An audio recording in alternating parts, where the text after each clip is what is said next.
6:01. I'm going to call the meeting to order. Nice to see everyone. Thank you to the virtual folks for tuning in. Do we have any visitors, Courtney, that I should be aware of? Don't know. You don't know? I can't read the names, so I see Emily.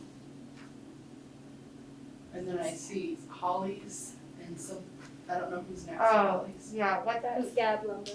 Okay. who's Holly's? I'm not sure. They have not answered. Okay. But you asked who they are? We'll just need that for the minutes. Okay. Okay. So we've got our consent agenda, which entails the previous minutes. Any discussion around the prior minutes? And if no discussion, I would take a motion to accept the previous minutes. I can make that motion. Okay, Erin is making the motion to accept the previous minutes. I'm going to do this by roll, since we have a number of people virtually. So, Emily? Aye. Thank you. Lisa? Aye. Miranda? Aye. Erin? Aye. Pat, we're just making a motion to accept the prior minutes. Okay. Yes. Aye. Okay, and Mary is an aye. Okay, great. Lynn, is there any need to reorganize the agenda for the evening? Nope, I don't think so. Okay, We're good. all right, so then we don't have any visitors currently to recognize unless Courtney, the Hollies, has identified themselves? No, not yet. Okay. So Lynn, you're up. Okay. So I'll start off with personnel. So for this one, typically this is action for the board, but you granted me the authority in June to do the hiring for these positions. So this part is informational and we need for a motion on these. So Bakersfield has hired Nicholas Schwab for middle school science, Ashley Mercy as a half-time school nurse, Audrey Garnier as a paraeducator, Ashley Lee as a paraeducator, Rebecca Russin, and Rebecca Fink, both as paraeducators. I have a quick note to that. Okay. Ashley Lee has since pulled. You told me that. I apologize for missing that, Rhoda. Yeah. And is Ashley not our halftime nurse anymore? She, Or she is? she is. So she was gonna be halftime? Yes. Okay, She's okay. having both. So in Berkshire, Emily Lincoln is going to be middle school science, Brendan Corey, middle school social studies, Christian DeFranco, grades 3-4, Aaron Ead has been hired as the head custodian, and James Rich, and Patrick Perizzo, paraeducator. I do apologize, some of these names are a little challenging, so I'm quite sure I'm not. Yeah, it's like pronouncing- Patricia Perizzo. Oh, thank you.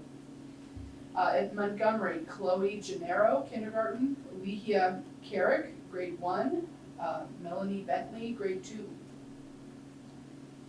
In Sheldon, and also halftime, Ashley Mercy for the school nurse. I think we've already done that in a previous meeting.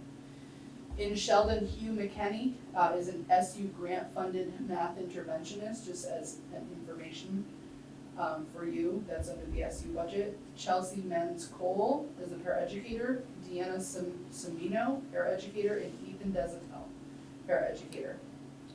We did have a few resignations over the summer. In Bakersfield, there were 3 paraeducators, Alicia Hall, Sarah Crispell, and Kelsey Jacobs. In Berkshire, Justin Kane, middle school social studies, I think resigned.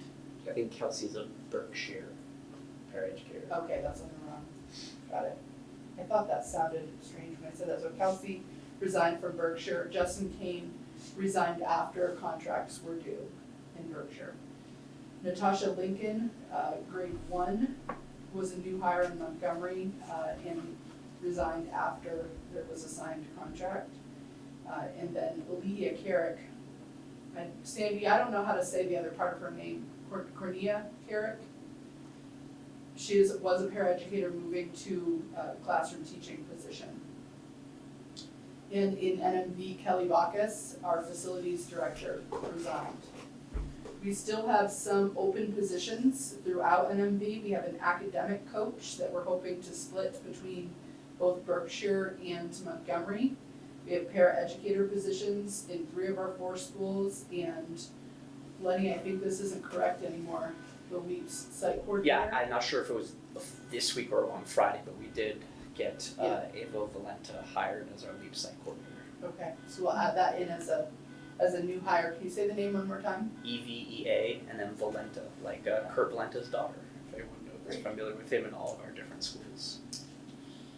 And the other piece that we still have open is a family engagement specialist. I keep thinking that's my car out there, but I'm sure it's not. A family engagement specialist / homeschool coordinator to be split between 3 of the NMV schools. Sheldon already has a family engagement specialist, so we're looking for someone that could do this work between Berkshire, Bakersfield, and Montgomery. And Lynn, can you talk a little bit about what that entails? Sure. So we have typically not had that position in some of our schools, and in our COVID or pandemic response plan, we included that as an engagement strategy to try to have someone dedicated to re-engaging families and students and providing supports to families and students proactively to get them in school on a regular basis and provide them the supports they need to stay in school and to be successful when they're there. So that's a new strategy that we've written into our plan. That's great. Any questions under staffing, under personnel?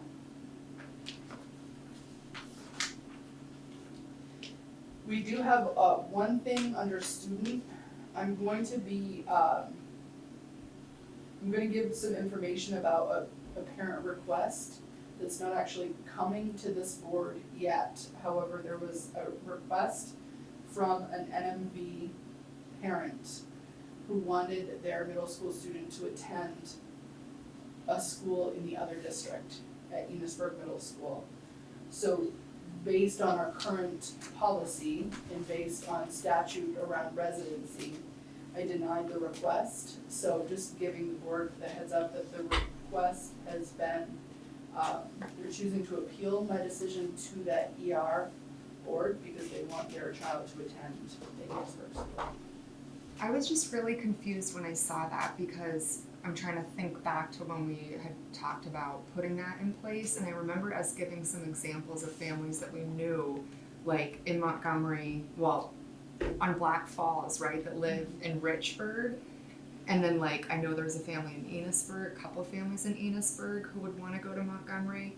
So I thought when we passed all of that, it meant that if you were like in Enosburg or Richford, you could go to Montgomery. I guess So I you had misunderstood. very specific reasons that a child could go across the district line. So your choice So like if it was a is- travel Yeah. thing, it would fall under that umbrella? Yes. Okay, and this is the other policy that was more just the transfer? So you have an elementary school transfer policy that allows transfer between your 4 NMV schools and the 2 ER elementary schools. But what you don't have in that policy is the ability to go from one side to the other.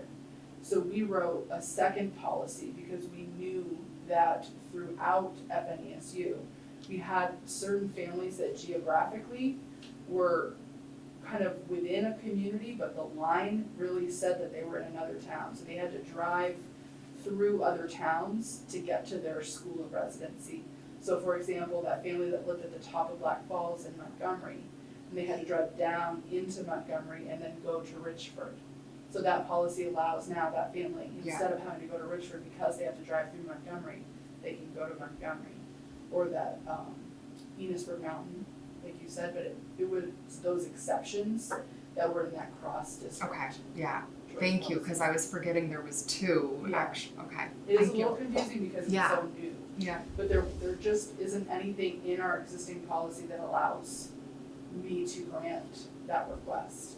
And there isn't anything in state statute. So the appeal goes to that board because the request was really about sending the child to that school. So okay. I just wanted this board to be aware, because that will go to the ER board at the next meeting. Okay? So in terms of our school reopening, it's August 4th. We're excited to welcome staff and students back to our FNESU schools in just a few short weeks. This has been a short summer. It has felt like there's a lot that has been jammed into this summer. In terms of what that's going to look like, we're not expecting that there are going to be significant restrictions like there were last year. We had pages and pages of mandates from the AOE and from the state that we had to follow and plan for in our reopening plan. We think that that's going to look much different this year. What we found out yesterday at the press conference was that the recommendations are coming down from the AOE and from the state that they would like masks for adults and students until you reach 80% vaccination rate for eligible students, for all students who are eligible for vaccine in schools, and then they recommend that they drop the mask mandate. So there's a piece of this that is a little trickier than it was last year. So because the state of emergency has fallen away, the governor is not mandating the way he had mandated last year. So there's work to be done to unpack and figure out what our next steps are in terms of making a decision around masking. And to be honest, we don't have any written guidance yet from the agency, so I think it's premature for us to even have an in-depth conversation about next steps and direction, because we don't know what that written guidance is going to say. And we don't know, they've tipped that there aren't gonna be further restrictions like distancing or temperature checks or anything like that, but expectations are, the CDC has released information about the importance of masking, and the state has also released strong recommendations, but not mandates the way they have been released before. So we have a draft FNESU reopening plan. They don't have it ready to share with you today because we're not receiving the guidance until later in the week, so I don't really want to publish or release that yet. So I'm hopeful that next week maybe is the week that we can get that out, but I won't really know until I can get my eyes on what that guidance looks like. So are there any questions about that part? So do you anticipate like next week, and that's when it will also be shared like with the community at large? I'm not sure. Okay. I would love to say that that's my goal. But Or do you have like kind of a guesstimate as to when like the community will kind of hear? I don't have much time beyond next week. We just heard this yesterday, so I would hope that I could turn it around that quickly, but I don't wanna overpromise and then underdeliver. I'd try for next week, but I don't know what it's gonna say, so I just don't dare to say with certainty that, we'll be ready to do this next week. So, any questions or comments about that part? I do think that we've got a lot of practices that we have, that we were required to do last year that are changing the way we do business. For example, tonight, several of our board members and our note taker are virtual out there. Two of our principals are out there as well.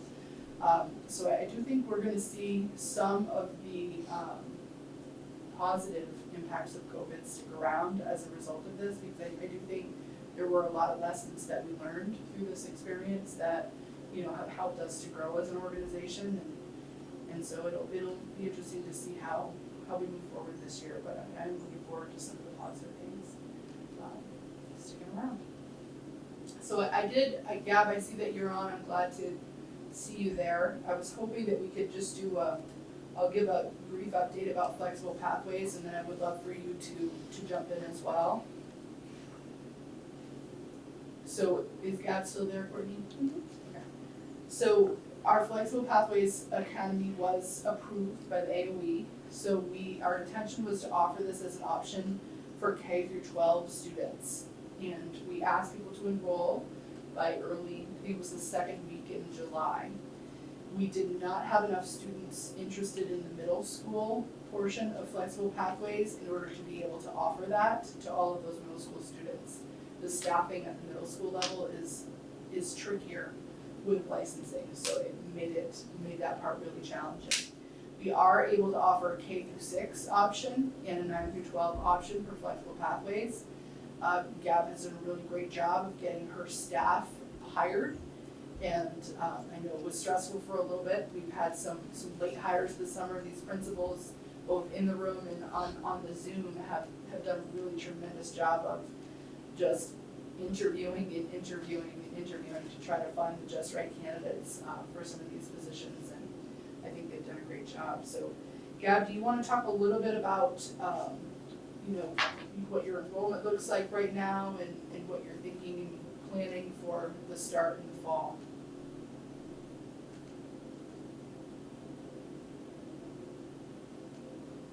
Maybe she stepped away. Okay.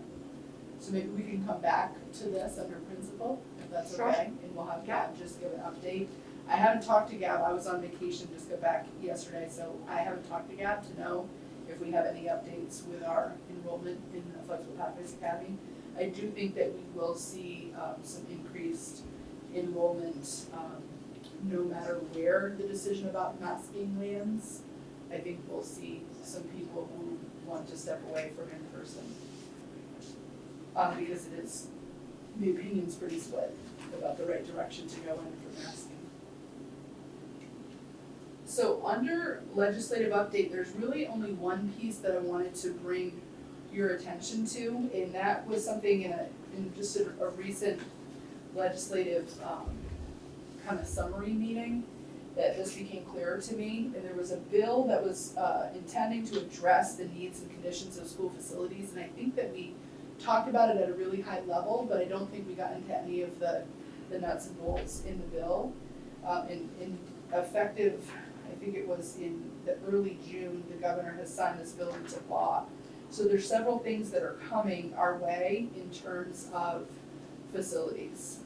One is just the acknowledgement that there hasn't been any state construction aid since 2000, I think it was just suspended in 2008.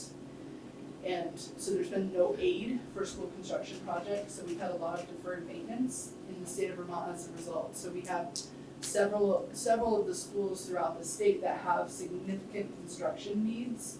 So what they've done with this bill is that they have hired someone, his name is Norm Edkin, and he is a familiar face to those of us in public education because Norm's been around for a while. Or was it BizBit or BHI that Norm worked for? VSA. It was VSA, so we did the energy audits, and he spent a lot of time in our public schools doing those audits over the years. So he's now been tasked with doing an assessment of all the schools in Vermont to try to get a sense of where we're at in terms of what are the unmet needs in terms of facilities. So I think that we're gonna see much greater attention to that in the years ahead. So what he's tasked with doing is reporting back to the legislature about what our current reality is, so the legislature can be informed about how to proceed with the state construction aid and moving forward. There are several other elements. I can send you the whole text of the bill, but there are a few other pieces that I just wanted to point out.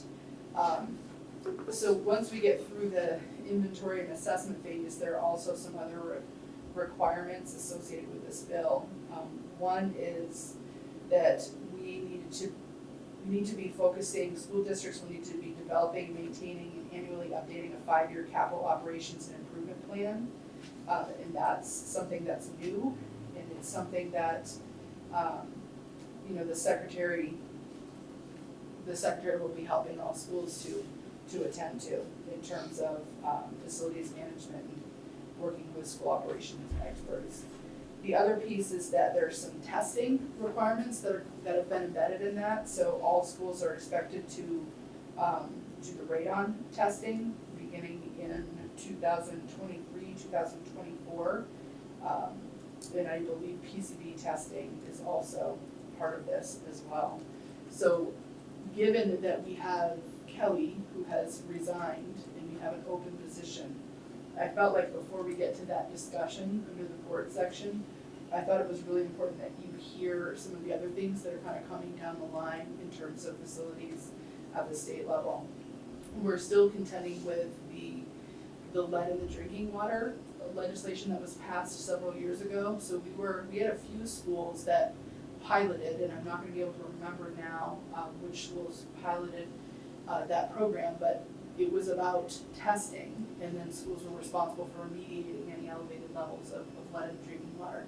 So we're still seeing that some of our schools are coming back with elevated levels of lead, and that's requiring us to spend a significant amount of time attending to those needs and the reporting requirements associated with that. So I think with some of the things embedded in this law, it's gonna also require a significant amount of time to attend to and respond to some of the things that are coming forward. So that's all I really intended to share about the legislative update. So are there any questions about that? Lisa, is there anything that you wanna add? I'm sorry, I always defer to you on this because I know that you know this much better than any of the rest of us do. No, thank you, Lynn. You did a great job explaining the highlights of the bill. And I can't think of anything else. Nothing's come up this summer so far, so we're good to go. All right, Thank you. thank you. Courtney, is Gab back now? So we could circle back to the, Looks like it. Hi, Gab. Hi, sorry, I had to greet some guests and it took a while because It's there was okay. a dog issue. No worries.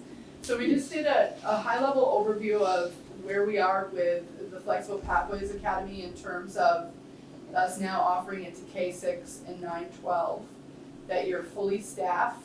I'm wondering if you could give an update just in terms of what you're focusing on right now, what your enrollment looks like, and any other high-level information that you want to give to the board. Sure. We're at about 20 students, K-6. And we get, a couple new ones every day. I am working to get supplies. We wanna make sure, we have a little extra time this year. So we'd like to make sure that people have what they need to start the year, both teachers and students. So that's what I've been sort of working on, is making sure that we have, materials that go with bridges and ways to get those out to families. I've been talking to a lot of parents, and that's sort of what we've been working on. I'm just getting organized, teachers, they're not working yet, so I don't have them really. So yeah, were there any specific questions that you wanted to address? I had a question about the seventh and eighth graders can't attend. So how many did you have? And then do you think that they're going to go to their public schools, or do you think they're going to do homeschool, traditional homeschool? I think they're going to go to their public school. There were 2. And they can't fall under like the high school umbrella, like it's really specific, okay. The thing is that with 7, 8, there's a different structure for certification. So there's a separate certification for math, for ELA, for global citizenship, and for science. So it's a lot of people, and we were going to utilize some of the high school teachers to do that, some of the content teachers that are supporting FPA already. But with just 2 kids, it would be really hard to justify blocks in their schedule. That makes sense? Definitely, thank you. Gab, do you want to talk a little bit about, I know you're going to have, once we get started, you're going to have real numbers to share, and I do think that the enrollment number is going to climb before we get to the start of the school year. You and I had a conversation about the number of students who were returning from homeschool and were joining the Flexible Pathways. Do you have a solid number on that yet? I do, we had a couple that are going back to school, so let me just count, I think we're at 4. We got 1, 2, 3, 4. We got 4 back from homeschool. Okay. So those are 4 students that we weren't able to count last year that we'll be able to count this year through flexible pathways.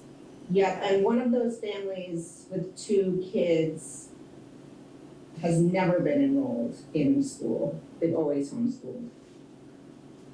Great. And Deb, what are the numbers for the 9 to 12 group? So 9-12, we have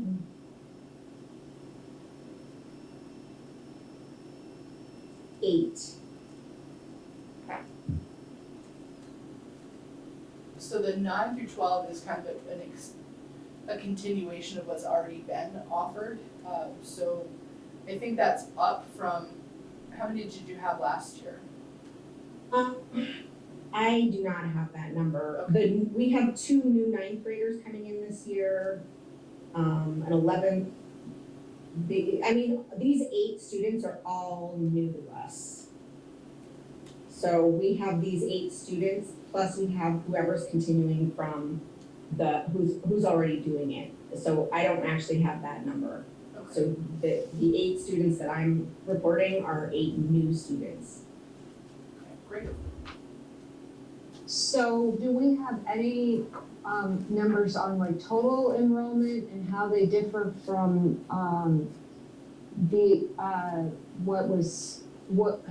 how they differ from the numbers that were enrolled last year? I'm a little bit confused, I'm sorry.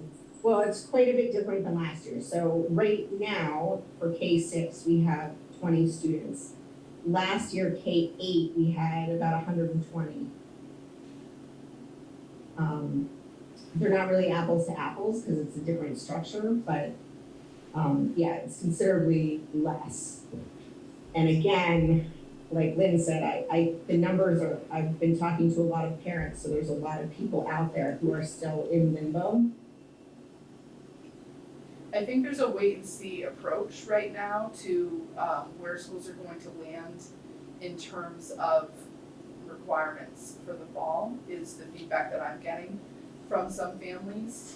And I think that like enrollment in any of our physical public schools, those enrollment numbers are really mushy right up until the first week or weeks of the school year. So I think that this is a really preliminary number. I just wanted to give a heads up where we're at right now. At least I really do think that number's going to change.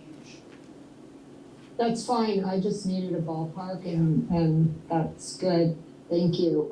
One other question, and how does this differ from BLVCT? Thank you. And is that only for high school students at this point, not middle school?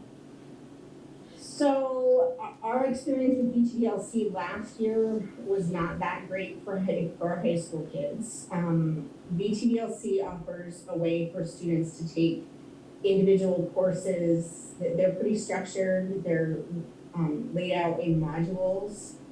And I would say that this program is more mimicking like a more natural learning situation and is a little bit more interactive and not as canned, and it's meant to be way more personalized than BTDLC. BTDLC still is an option. Kids can take individual classes through BTDLC through the high school.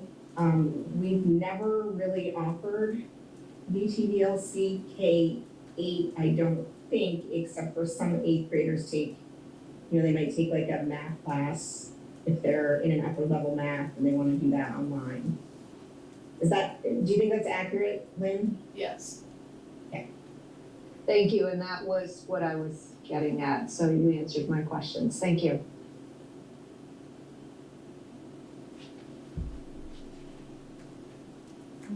Lynn, anything else?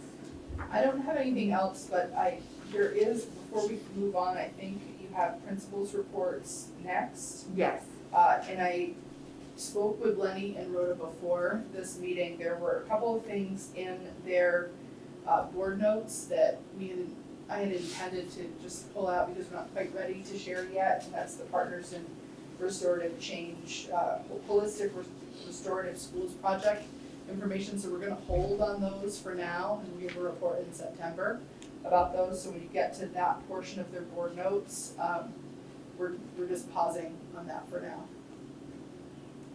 Okay, understood. So, that does bring us to the principal's reports. They're in the packets. Is there anything, let's see, Rhoda, do you have anything that you would like to add to yours? I don't It was think so. pretty thorough. Yeah, And we're any good. questions from the board for Rhoda about content of her report? No? Okay. Same for Lenny, do you have anything that you wanted to add to, in your report? Go back to mine. So Lynn and I just checked in with Lynn because I had got some information from my kindergarten teacher about kindergarten enrollment. And this has come up a couple of times before when we've had some pretty large or close to maybe too large kindergarten classrooms, and we've started to tip the board to the potential of needing to split or what that could possibly look like. We're at 24 students now. The last time we were at 24, a kiddo moved out and another kiddo moved out, and it ended up not really being too big of a worry. So I checked in with Lynn to see like what we needed to do for first steps, and needed to let you guys know that we're at 24 and needing to be prepared for what that could look like if we ended up having more students come in. Some short-term solutions around it. One thing that we've done in the past when we've had a larger group of students is we've talked about having a general ed paraeducator to support with just all the little ones and all the different, shoe tying and all the different things that go into managing a kindergarten classroom. And we did that in the past, and I do have a position open for that. It's not an added budget position, so we have that flexibility, and we're working on getting that piece filled or getting the assignment figured out for that. And then we worked at the leadership team around putting together our master schedule. One of the things we've been mindful of, especially with 24 kids, in the context of COVID in particular, and K-literacy and K-math being also incredibly important, we've tried to see how much time we can get an extra licensed, high-skilled teacher in that classroom to support with, whether it's differentiated instruction or side-by-side teaching and whatnot. And not the entire day, but a pretty large piece of the day, there is another licensed teacher in there to work with and work off of what Jess is doing in her classroom instruction. So that's sort of the plan we have right now, and then I definitely will immediately be in contact with Lynn if that number starts swelling anymore and what that could look like. So he is a very skilled kindergarten teacher in Berkshire, and I think that, that there are some things like zippers and coats and shoes that do require just extra hands. So I think that the plan to cover with some of those other licensed teachers is a really solid plan for now. I think that if that number grows beyond 24, we really need to have a conversation about splitting. I will tell you that the hiring situation, when I kind of gave the kudos to the principals earlier, one of the things I didn't say is that our hiring pool of candidates is very, very low. We have some positions that we had 1 or 2 or 3 candidates for. So if we do decide to split, it wouldn't be something that we could do right away. We would have to figure out how to, make it work until we would advertise and then try to get someone in. But right now is a tough time to hire because most people are already under contract. So I think that Lenny's intention is good to just let you know. So I just wanted to add in that if it does grow, I would like to give Lenny permission to advertise for another elementary teacher if it goes beyond that 24 mark. And then, he could at least be doing some interviews and getting prepared, and then we would bring back in that September meeting, the request to hire. If he got the perfect candidate between then and now, the one thing the board could consider is, are you comfortable enough saying if it does grow to that level, that you would give permission in advance that if it goes beyond that, then we could hire before the next board meeting. So I think it's probably not likely you would have someone to be ready to go by then, but you never know when the perfect candidate could come along. So I don't know, what does the board feel about that? Well, Morgan, budget-wise, can I assume, I mean, if we need another teacher, we need another teacher, right? And we find the money in the Find it budget. somewhere else. I mean, the reality is with all the uncertainty out there, we will sit and wait until October 1st and see what tuition kit numbers look like. Right. You may get a big break on that, or we may be thinking that the additional kindergarten teacher was a small problem, if we have a lot of tuition kits. Right, I would assume that you're gonna have fewer kids than we budgeted just because of the uncertainty around the guidance, and that I think we should be prepared for the potential of more kids checking out of in-person education. At the okay, high school, that, can look like either homeschooling or dual enrollment. yeah. When you hire a teacher like that, is it kind of discussed that, and is it potentially that teacher will then follow the class? Because then come first grade, a year from now, that class is still huge and Yeah, I that think- person, Sometimes that's what it turns into. I think the tricky part with hiring right now is we don't guarantee that person would have a position for the following year. We would ask them to reapply. Oftentimes what happens is they've done a fabulous job and the principal wants to keep them, so we work that out. I think that whether or not we would push them up with a group, that's where that would be your bubble year. So it could be that teacher, or it could be, sometimes principals will look at what are the assets of all of the teachers they have in that elementary level. So it might be a different teacher, but certainly that idea of having that extra teacher follow a class makes sense. It's the who part that gets tricky to know in advance. They know, it is a giant puzzle. I should be pointing there too, because I have 2 principals over there or 3 principals over there, I can't tell. And Lenny, right now, all 24 of those kindergartners are in one physical space.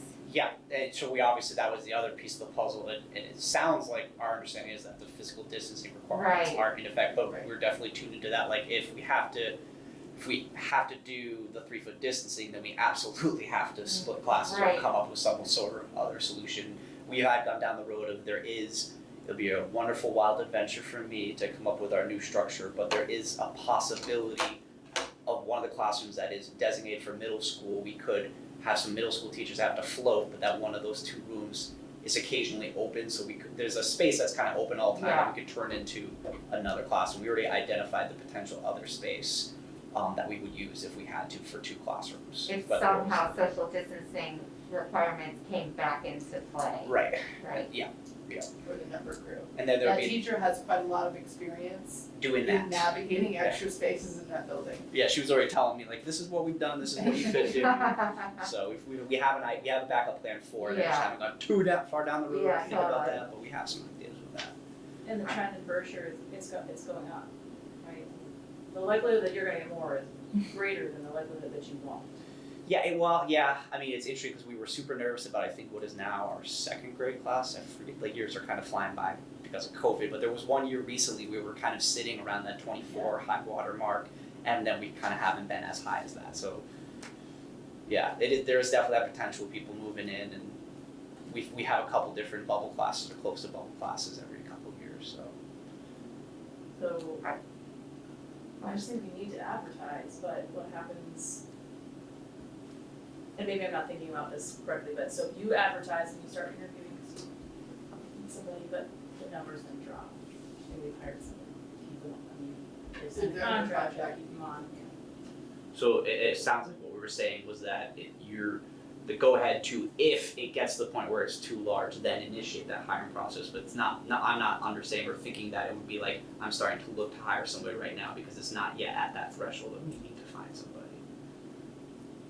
Yeah, that's what I was thinking too, because we've been here and I will say that your kindergarten teacher, Jessica Litchfield, very much I bet she really wants to keep those kids together as a whole. Yeah. Like, it's hard for her to wanna split because she just cares so much about all of the kids and really just wants them with her. And so I think it's always a hard decision when that has to happen. I don't think we're there yet. I've seen her manage groups of 24, and utmost respect, I was a kindergarten teacher in 24 would have been challenging. And She's got good structures. there's other things to explore too, and we've talked about it too, like maybe rather than hiring another teacher, or we could go down that pathway, but then there's the element of like, does maybe the kindergarten teacher teach the math, and we work on using our interventionist teacher to be one of our interventionist teachers could teach the ELA side. Of course, that impacts other resources in the school as well.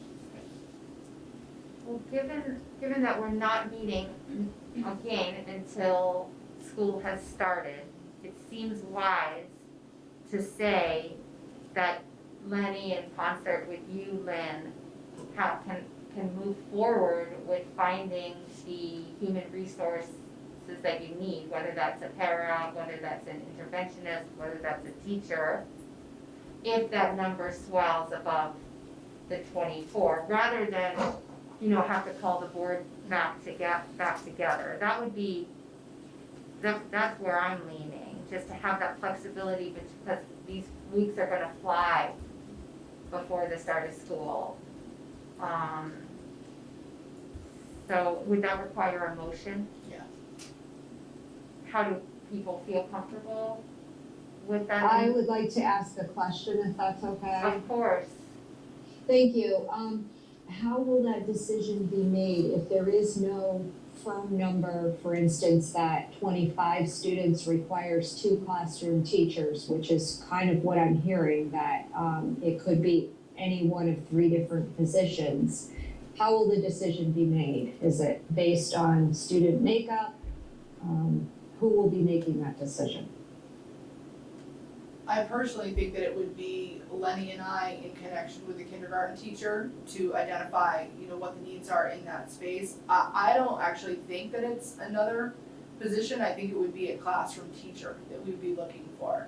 I don't think that it would, if we got to that level, it wouldn't necessarily be an interventionist that would help, because I think that you get to that place where you're balancing the experiences of the students with the number of kids that they're in the same class with, and the teacher's skill level, and she's very skilled and can manage that number of students. But I feel pretty strongly that if we go above that 24 mark, that we should at least advertise, and then, like Lenny said, it is like what we were talking about with Gab, the numbers for enrollment are very hard. They're like Jell-O right now to feel firm with where they are. So even if we advertised and began an interview process, that takes us at least 2 weeks down the road, and we should have a much clearer picture about where we're gonna land with enrollment by then. I understand that it's really fluid, and that, I think that's the part that's concerning me, is in the past, we put a lot of thought and discussion at the Berkshire School anyway into hiring a second classroom teacher for a grade. So not to diminish the need for one, because certainly as the numbers creep up, we would need one and need to split the class. But I don't recall us ever just giving license to the administrator to hire away from the board.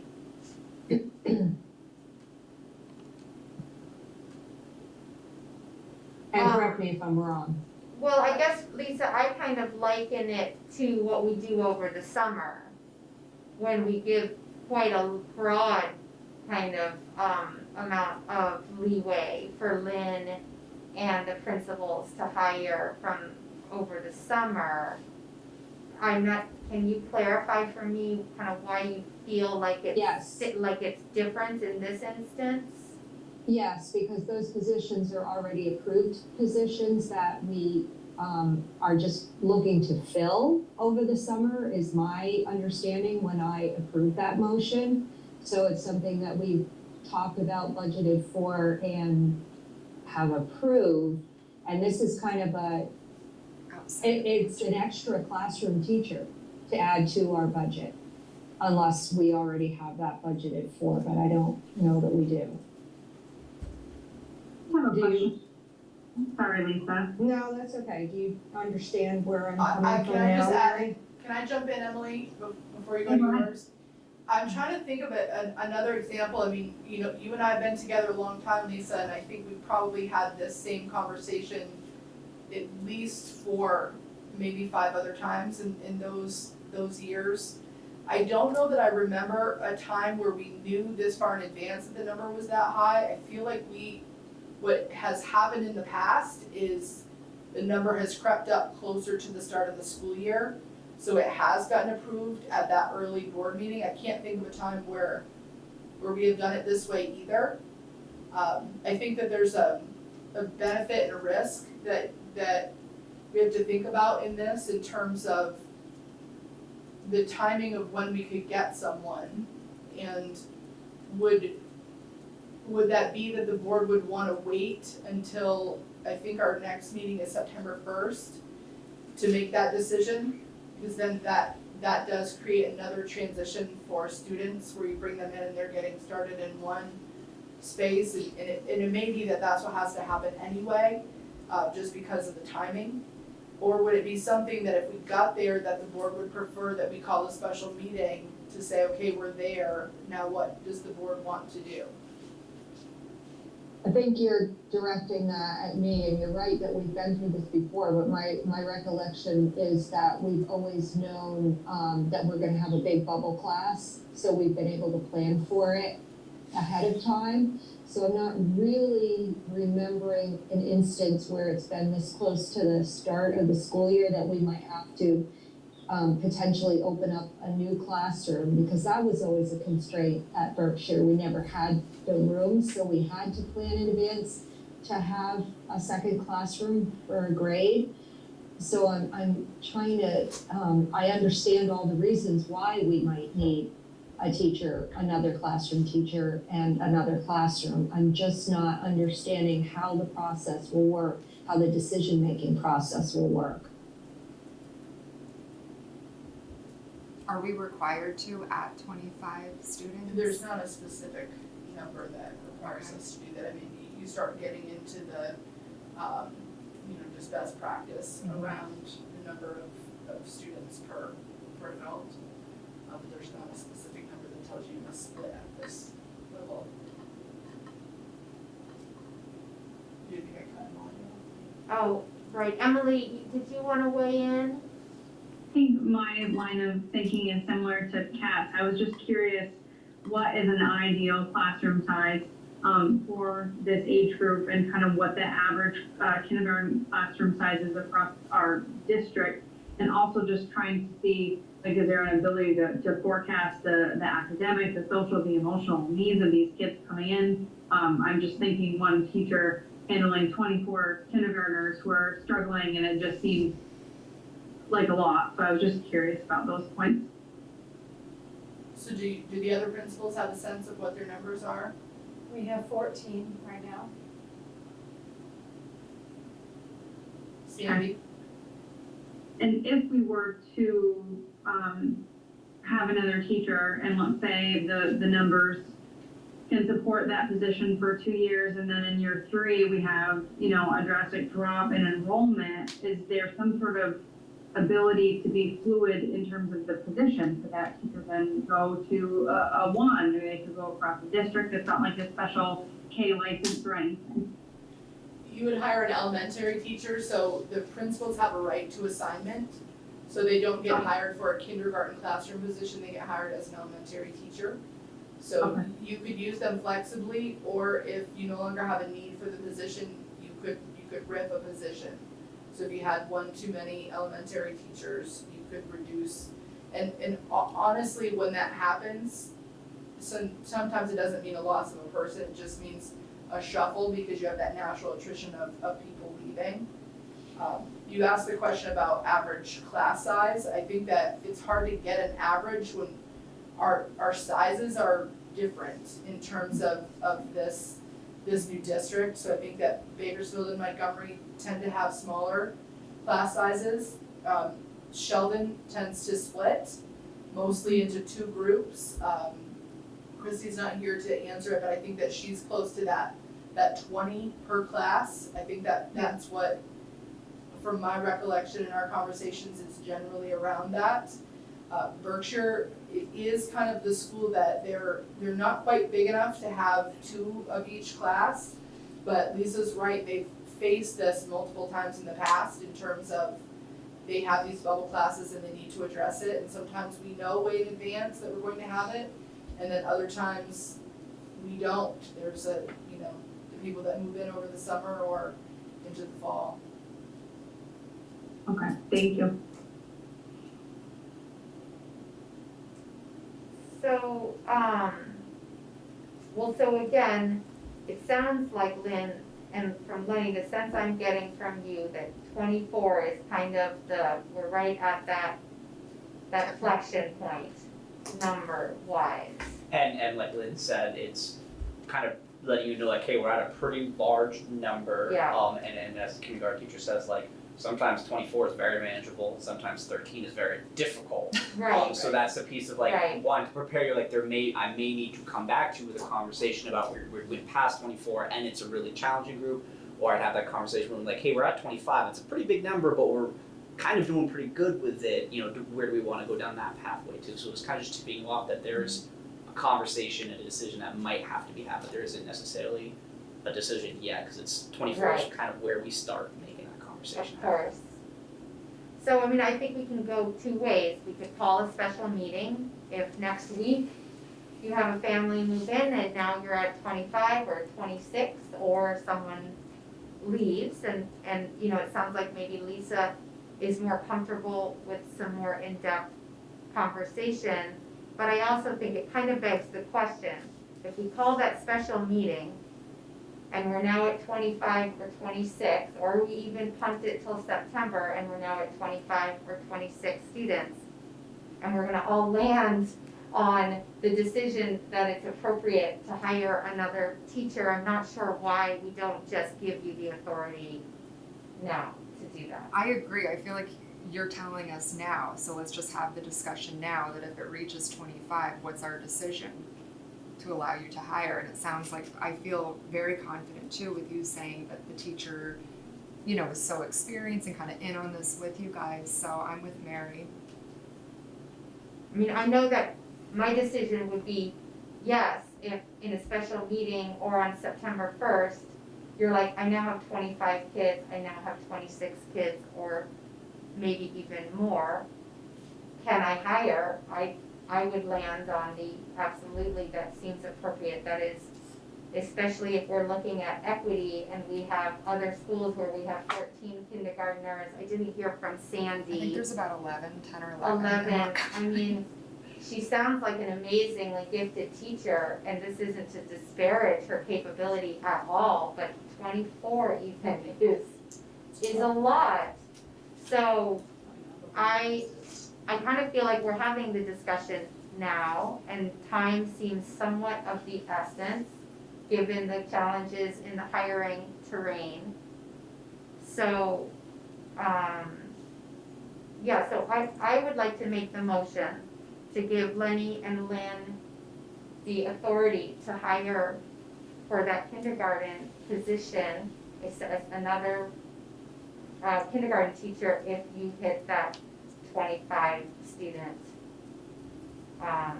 limit that we're have kind of established as when it makes sense to break up the classroom. And Morgan, I'm just gonna trust that sounds like it would be hard one way or the other to know until October anyway, the exact implications on the budget, correct? Correct. But, we have it in the budget, it will come from, there's gotta be that money somewhere. Right, I think you can expect that barring some significant change out there, that your leadership, your 4 principals are gonna hold to that $60 million budget. Yeah. We'll make that work. Okay. So that's the motion on the table. I'll do this by roll. Kat? Aye. Erin? Aye. Miranda? Aye. Lisa? Aye. Emily? Aye. Great, thank you all. Okay, so any further questions or discussion on Lenny's report from the board? Anything further, Sandy, that you would like to add to your report? I think you're muted.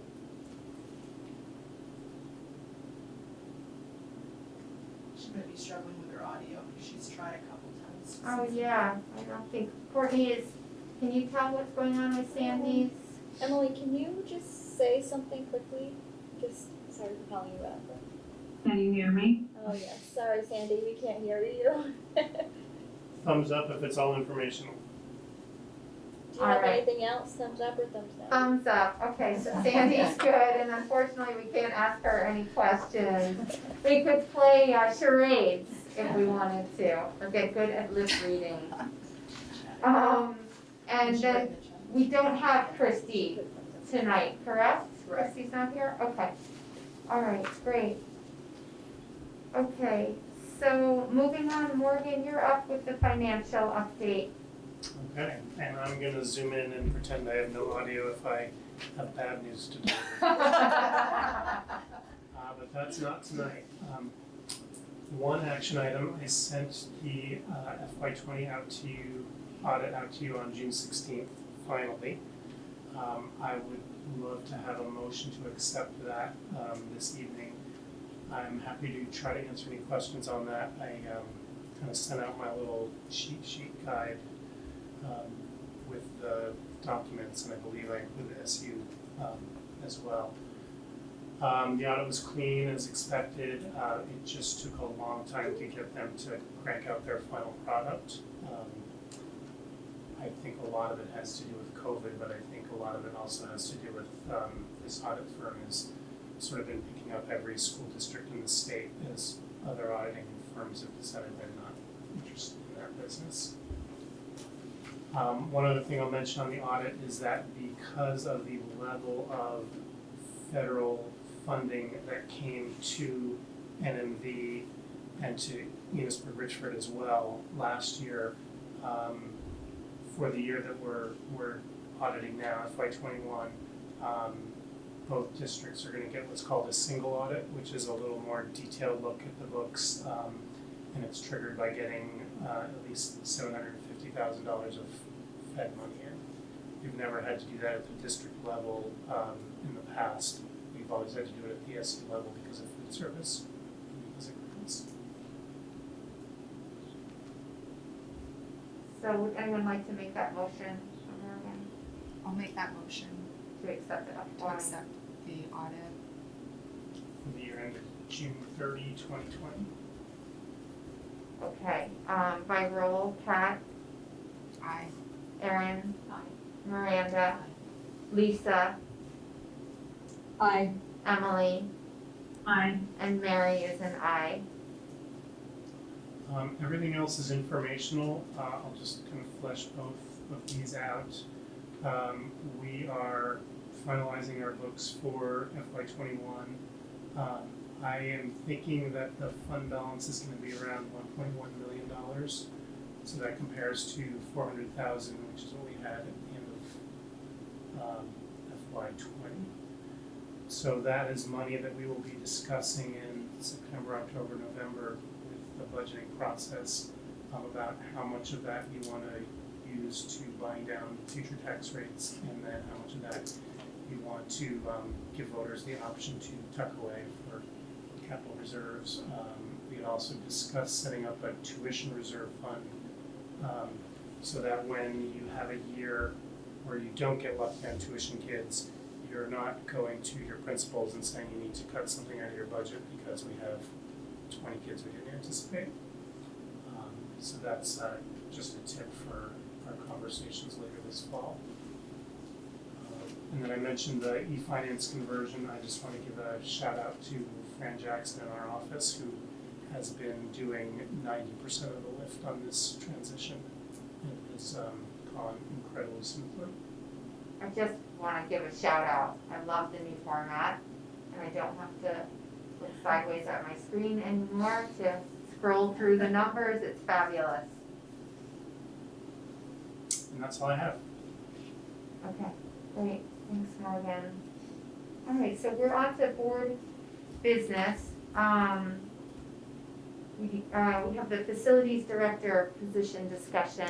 So then I was feeling like maybe you would kind of help guide us in this conversation. I think everyone is aware of Kelly's resignation over the summer. So, I feel like we've gone a little bit in a circle around the structure of the facilities positions within the SU. So, for a while, we had conversations at the SU level about, do we move forward with an SU level facilities director? And when it looked like that wasn't gonna be something that was supported by the whole SU board, the NMV board decided to hire specific to the district because they felt that was important to support at the building levels, for a lot of reasons. One in particular, to allow the principals the time to really focus on being instructional leaders. So at some point last year, the ER board was considering the facilities director position, and so they were having conversations about, is this an ER level position or is this an SU level position? So if you remember last spring, we had a conversation about, are you interested in moving forward with an SU level position? At that time, I think that you felt like you were not quite a year in with Kelly in the role of just the NMV. And when Kelly resigned, Morgan and I both felt like it was important not to fill immediately, because we're kind of at that place now where, let's go back to the initial question of, does it make sense to have an SU level facilities position? Or is this board more interested in pursuing the district level facilities position? So I shared purposefully with you about some of the things that are coming at the state level in terms of facility management and some of those expectations that will be coming over the years. I think that we're seeing more in our office that requires, me to identify who the facilities person is. And I end up identifying Morgan because we don't have one. And so the more that gets lumped into that bucket of the focus on facilities, I'm concerned that too much is gonna fall on him, and it would be great if it could fall on either one person for the whole SU or two for the district. So I think I just wanted to give you all a heads up to that notion and give you the opportunity to have a conversation about how you wish to proceed with the facilities position. I feel like the last time we had brought this up, so June, right? Is that when we were talking about it? I don't feel like the Richburg board had come to a final decision. I think we were kind of playing the what if on both sides. So if they've always kind of been, no, we have our own thing going on here. So that's why we kind of jumped in and said, we'll just do our own thing if you want to do that. So has that board then is now looking at an SU position? Have they made a decision? So they have gone back and forth with, is it a district level or is it an SU level position? I think that's why we were sent back to talk to this board. I think that they're in a place where they want some more information about what would a job description look like if it was an SU level position. So Morgan and I have done a little work to try to get some examples of, because we've never had this position to fill before, what would an SU level position look like and what would the job description entail. So we've got a little bit of pre-work done on that. So I don't know the answer in terms of where they've definitively landed, but we have you first in August, and then we have the ER board second, and then we have the SU board third this month. So we wanted to make sure we brought you here first. Just know we felt like we worked very hard to get this into the budget. We had community support when we had those meetings. We haven't filled it and we're not advertising, so it just seems, and there's a lot of work, I think, that still needs to be done and was in the process of being done. Just need to wait another month to at least even get it advertised.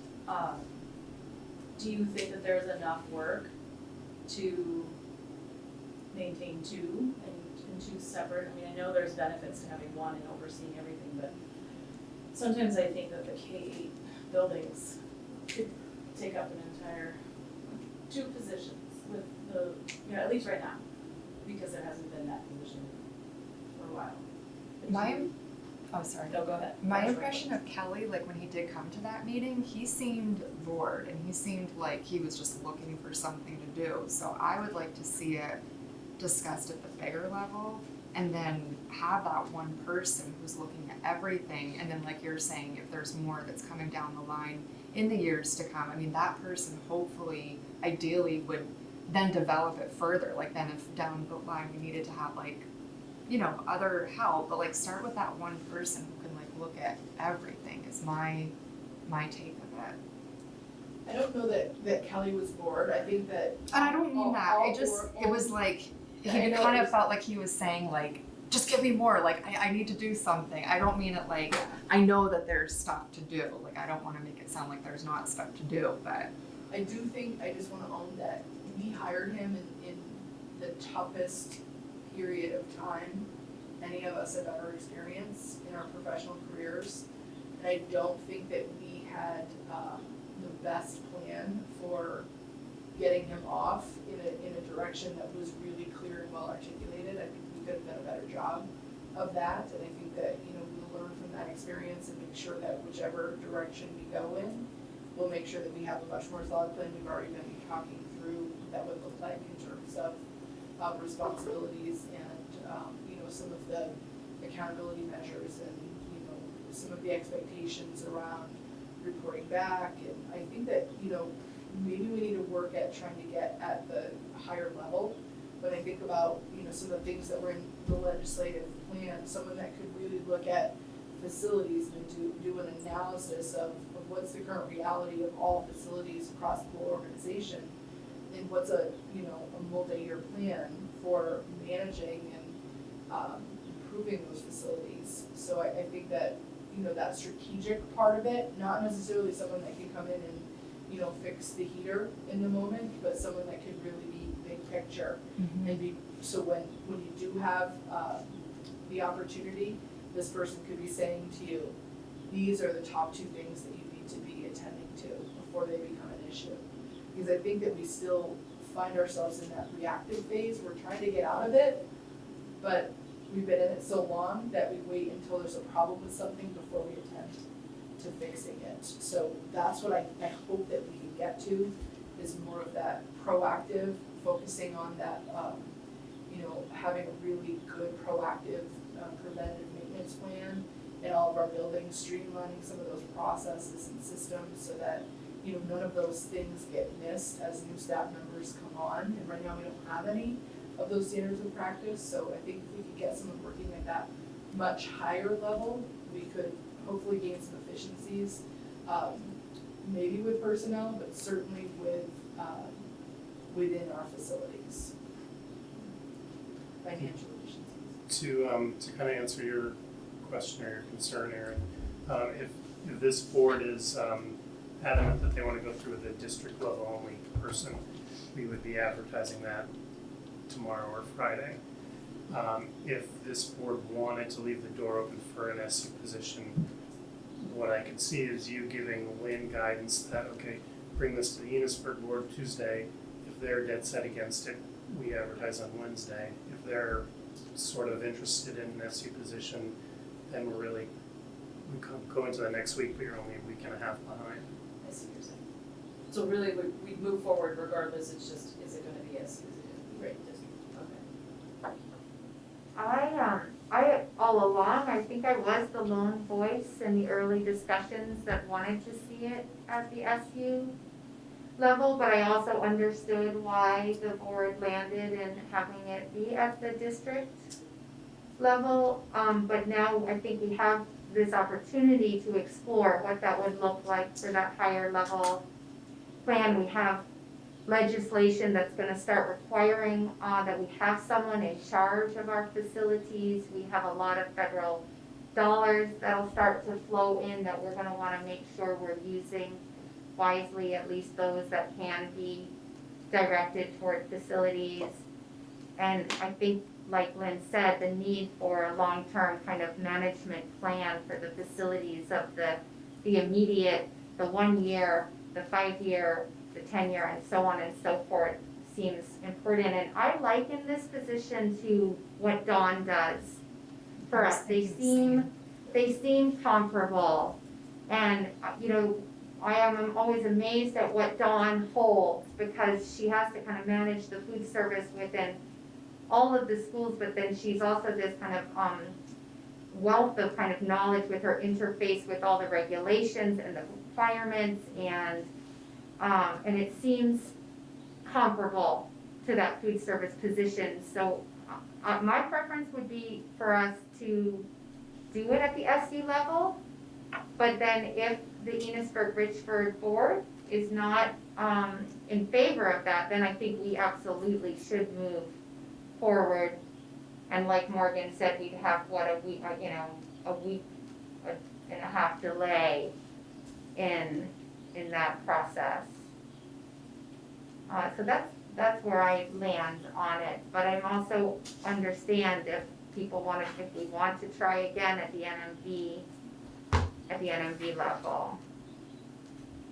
Are we changing the job description at all, kind of in lieu of kind of a broader expectation? Are we gonna ask that you have maybe college education and facilities management or higher learning? Just curious. I think that the job description definitely needs to evolve. The prerequisites, I don't remember, to be completely honest with you, Emily, what we said the last time. We'd have to go back and I don't either. Definitely though, project manager and, you know, someone who has that experience with like the budgeting component too, so. Yeah. Which you could get someone with or without an education, I feel like, but.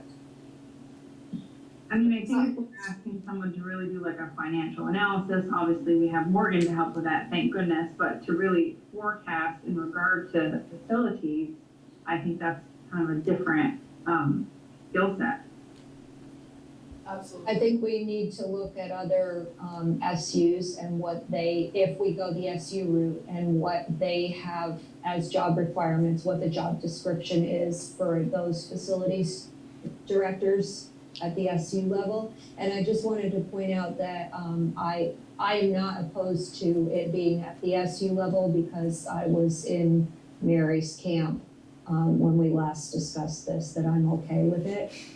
I didn't remember that, Lisa. I wasn't the lone voice then. I was too. So I don't think you in terms of the job description, we're actually collecting another round of them now. But we did kind of patch the one that we had together from 3 other SUs. But I think where we saw that things didn't work this past year, we can go back to that and tighten things up. Do you think that, I mean, not to speculate too much, but do you think, Lynn, that the ER board is gonna opt to do something at this point, whether keep something for themselves or join us at the SU level, because of sort of this greater need of what you're saying that's kind of coming down the line a lot? I think so, but I've been surprised before. So I do think they're gonna wanna do something. I would just think everyone kind of has to do something now, right? Well, I do think once we go a little more in depth in terms of what's coming down the line, like I can't imagine having to sit in front of Sandy and Lenny and Rhoda and Christy and say, okay, now, you need to, there's radon testing, and then they're gonna come in and do the PCB testing. You need to make sure you report out on the lead in drinking water, and like, you know, they've both had to work through some of those things, and it takes a lot of time, to do some of those pieces, so I'm really hopeful that when people see this explicitly, or hear this explicitly, they'll understand that the level of that work really kind of goes, you know, it would be better served at a higher level.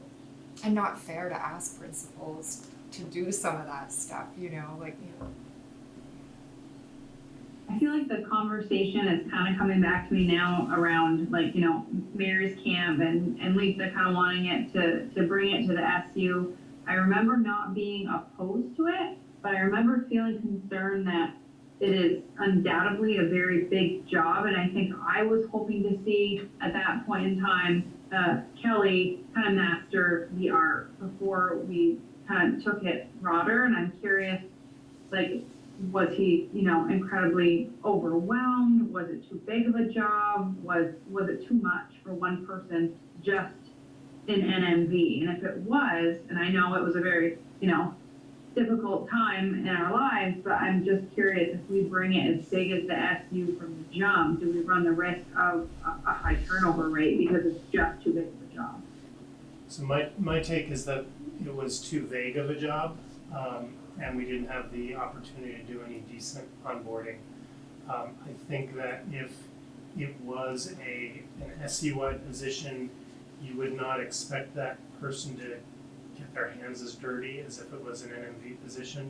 So if it stayed at the districts, you might end up with somebody who also has an electrician's license, and they're going into the buildings and doing that work, or a plumbing license and going in and doing that work. I think if it moves up to the SU level, we would be less concerned about that and more concerned about the project management and being able to do those capital plans and that higher level stuff. Got it. Okay, thank you, Morgan. And I think that the latter, what Morgan said, is the more critical component right now. We can find people to hire, skilled tradespeople to hire for the plumbing projects, for the smaller scale projects in the school, but we're talking about the need for this really big, like, broad bird's eye perspective for our long-term kind of sustainability from a like structural standpoint, a heating and HVAC standpoint, and all of that moving into the future. And so we may sometime, in the future, find that we need that person at the SU level, and then we do have a position in the NMV that is a very skilled tradesperson that circulates and does that kind of intermediate space between the custodial staff and what that person in the SU position is doing, because there is a space in there, but the more urgent job right now seems,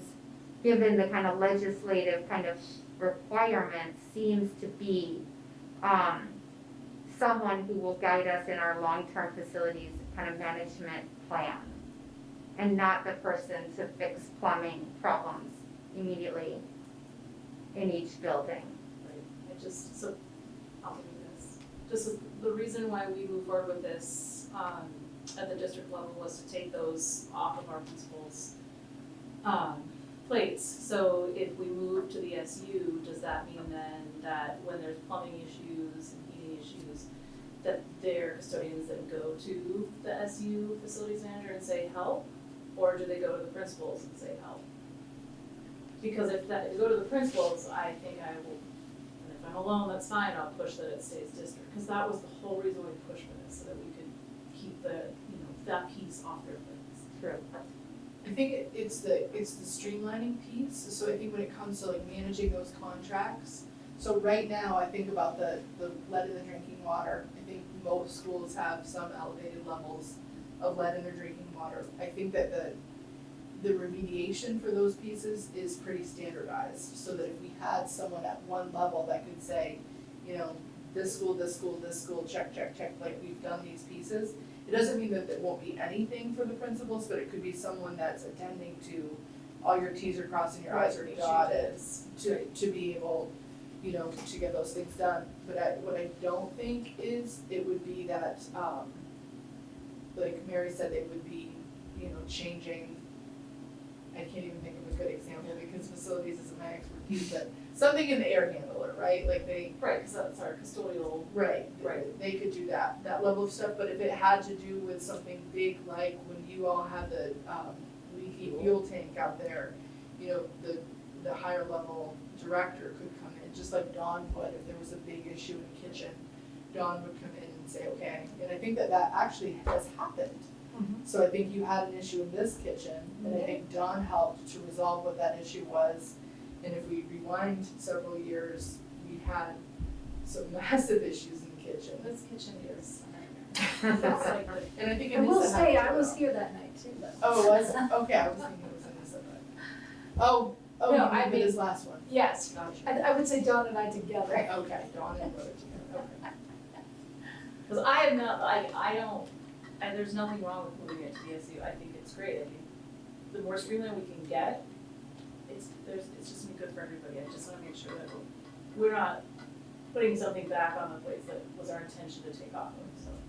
I actually think this board was supportive of the SU level Yes. position. I think where you might have been alone was at the SU level. Because I'm okay. not certain that Okay. there was agreement at that level. Okay, well, and we may Is that find what I hear ourselves back in that situation then.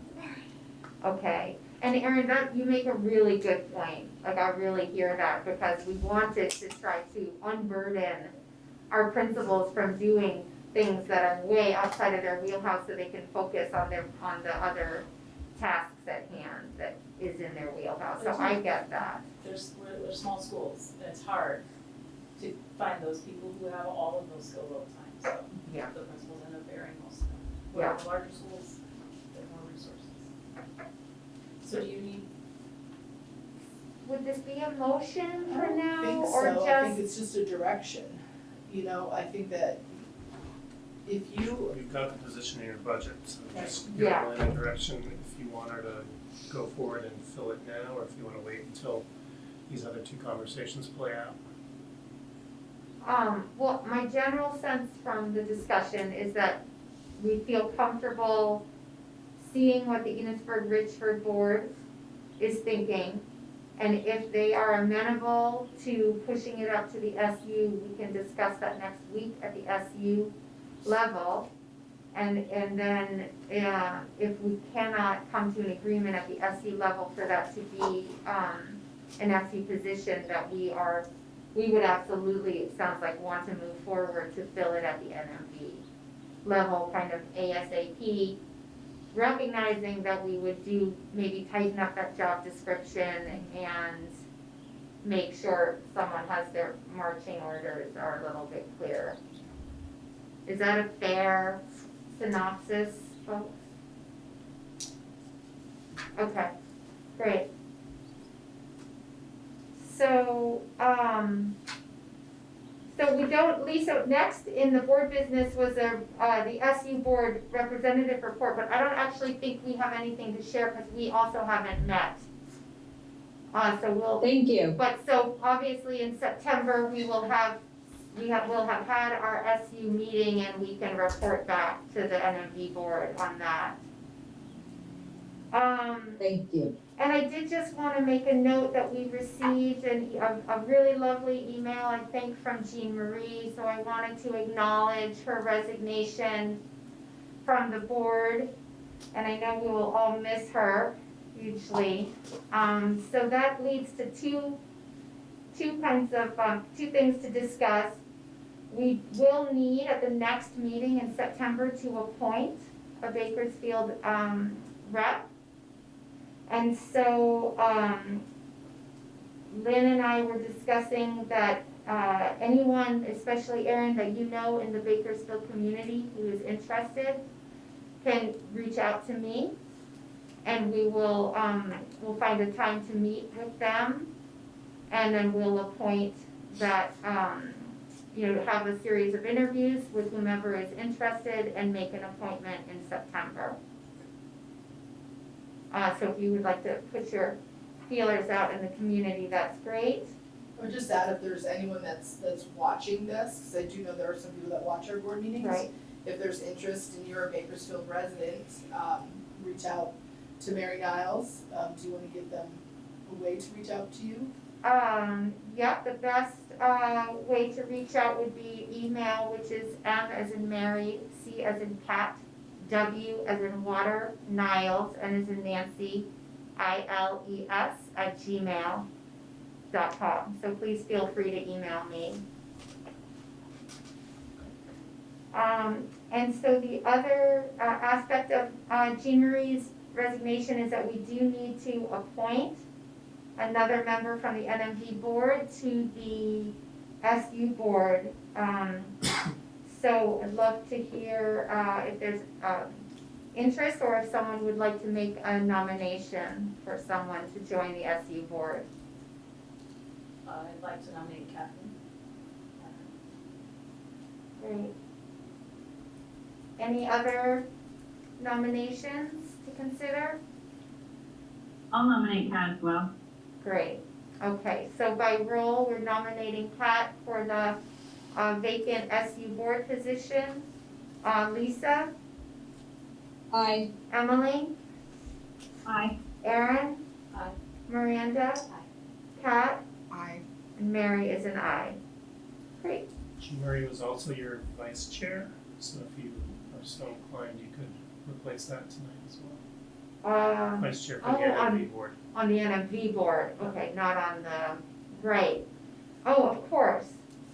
So, right, so we need a vice chair now. I'm thinking that's Emily. She's vice chair Emily is vice chair on of the board. SU board. So we have Mary obviously is the chair and Erin is the clerk. So any interest or nomination for a vice chair for the NMV board? I'll nominate Emily if she's interested. All right, any other interest or nominations? All right, so by roll, Lisa,